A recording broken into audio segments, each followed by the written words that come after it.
নমস্কার বন্ধুরা, আমার রান্নাঘরে সবাইকে স্বাগত। আজ বানিয়েছি মাছের মাথা দিয়ে মাছের মুড়িঘণ্ট। তো চলো দেরি করব না, রান্নাটা শুরু করে ফেলি। এখানে প্রথমেই আমি 3টে মাছের মাথা নিয়ে নিয়েছি, আগে থেকেই ভালো করে নুন হলুদ মাখিয়ে রেখে দিয়েছি। আর এখানে গ্যাসে কড়াই বসিয়ে আমি বেশ খানিকটা সর্ষের তেল গরম করতে দিয়ে দিয়েছি। এরপরে আমি 3টে মাথা যে আমি এরকম নুন হলুদ মাখিয়ে রেখেছি সেইগুলো আমি দিয়ে দিয়েছি, দিয়ে ঢাকনা বন্ধ করে দিয়েছি।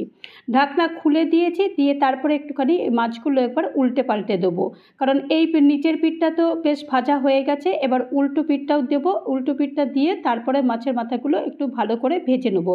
এই ক্ষেত্রে কিন্তু মাছের মাথাগুলো একটু বেশি ভালো করে ভাজতে হয়, তাহলে যখন মুড়িঘণ্টটা তৈরি হবে তখন কিন্তু খেতে বেশ ভালো লাগবে।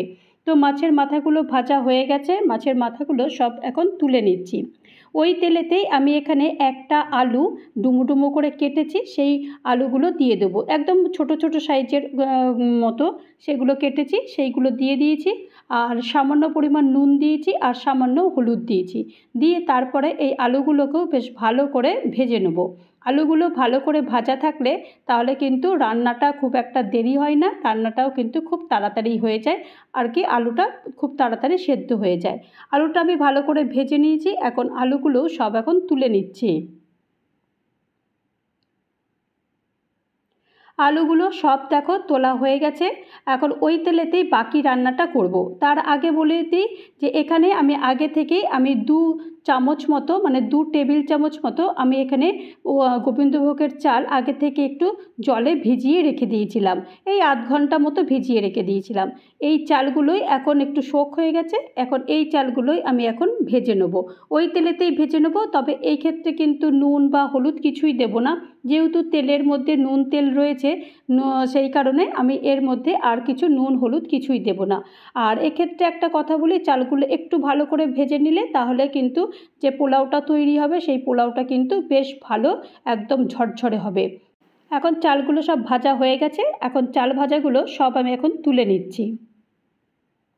ওই তেলেতেই আমি জিরে, তেজপাতা আর 2টো শুকনো লঙ্কা ফোড়ন দিয়েছি। ফোড়নটা হালকা একটুখানি ভেজে নেব, ভেজে নেওয়ার পরে তারপরে একটা পেঁয়াজ এরকম স্লাইস করে কেটেছি, পেঁয়াজটা একটু হালকা করে ভেজে নেব। যতক্ষণ পেঁয়াজটা একটু ভালো করে একটু ভাজা না হয় ততক্ষণ পর্যন্ত পেঁয়াজটা এইভাবেই একটু ভেজে নিচ্ছি। পেঁয়াজটা দেখো মোটামুটি বেশ একটু ভাজা হয়ে গেছে, একটু লাল লাল মতো হয়ে গেছে। এখন এখানে কিছু উপকরণ দেবো, তার মধ্যে এখানে 1 চামচ আদা বাটা দিয়ে দিয়েছি, আদা বাটাটা দিয়ে আরেকবার ভালো করে মশলাটা কষিয়ে নিচ্ছি।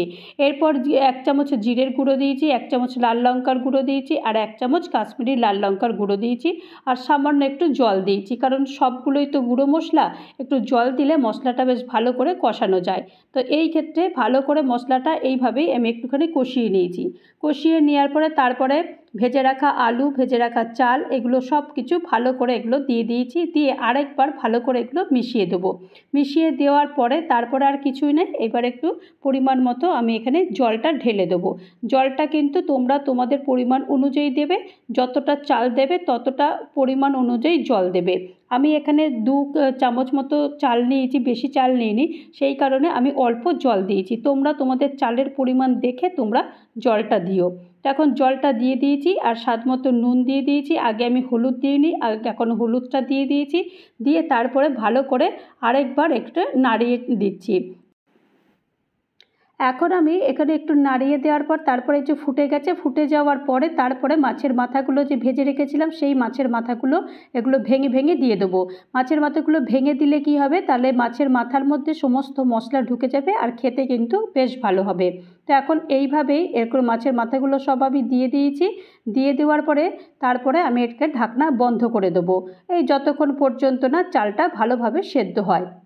তো ঢাকনা তো বন্ধ করে দিয়েছি, আর এখন দেখে নেব যে চালটা সেদ্ধ হয়ে গেছে কিনা। ঢাকনা তুলে দিয়েছি আর দেখো কতটা সুন্দরভাবে একদম ঝরঝরে চালটা হয়েছে, আর সবটাই কিন্তু পুরোটা একদম শুকিয়ে গেছে। তোমরা কিন্তু এইভাবে একদিন মুড়িঘণ্ট বানিয়ে দেখতে পারো, কারণ আমাদের তো সবারই ওই মাছ আনে কিন্তু মাছটা ফুরিয়ে যায়, মাছের মাথাগুলো পড়ে থাকে।